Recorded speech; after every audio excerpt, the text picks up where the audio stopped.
Today we're doing a deep dive into one of our most requested topics, how the Fansly For You page works and how creators can make the most of it. There is a lot to cover, so let's get into it. Fansly For You page shows your content to the people who would love it the most but might not know you yet. As a creator, if you have your profile tags and hashtags set up robustly, people who interact with content similar to yours are more likely to see you on the For You page, which is why you might not see yourself on the For You page. Most creators don't interact with the site the way fans do. So you've uploaded your media, you've added a preview, you've selected Promote Post, and you've posted. What happens then? Your post enters what we'll call an exploration phase. This initial process shows every brand new post to an extra wide range of users, including those that are already interested in your content. Eventually, the exploration phase wraps up. And then, if a post had high engagement during the exploration phase, it gets shown more and more, whereas posts with low engagement will see a significant drop in views right after the exploration phase because it isn't in the exploration phase anymore. On the profile stats page, you can see how your media and hashtags are performing on the For You page. We recommend selecting a variety of date ranges when you're trying to analyze your performance. Like, to be technical about it, it's impossible to identify a pattern off just one data point, right? When looking at a wider date range, you may notice that your For You page views tank when you miss a day of posting. You're not shadow banned. This is usually a sign that the main source of views you get is the default exploration of your brand new posts. So as soon as you post again, you'll get exploration views again. I'm mentioning views and engagement a lot, so to be specific, views don't equal engagement. A view could literally be someone swiping past your content without even seeing it. Engagement is based off several dynamic factors, so things like the likes, the comments, the time spent looking at the post, and a bunch of other things hidden behind the curtain. If you scroll down a bit, you can see how well your media performed on the For You page for your selected time period.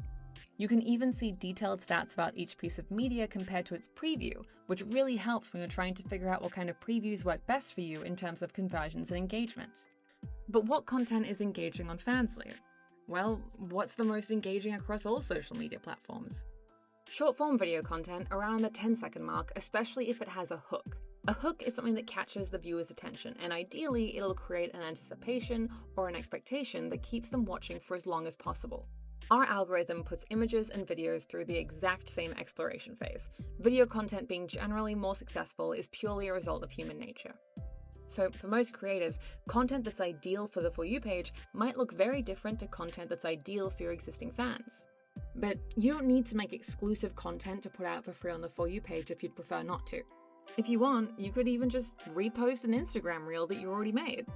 That way, content you've posted intending for it to hit the FYP can make the most of its exploration time. If you're posting content that's pretty much exclusively for your existing fans, especially if it has a short or censored kind of preview, consider unchecking Promote Post. This way, you avoid your content competing against itself and hindering the posts that would do really well on the For You page. All that being said, it's still really important to post about your fans on your socials. That way, your existing community know where they can support you further. And if you have any posts that go viral, well, it's a payday as well. Finally, part of what categorizes your content in the For You page's algorithm is its hashtags. It isn't necessarily the number of hashtags you use that matters. It's how accurate they are to the content, and the more hashtags that you use, the more you dilute how the algorithm defines the content. This is especially critical during that exploration phase I was talking about earlier, where our algorithm's trying to figure out who would like that content the most.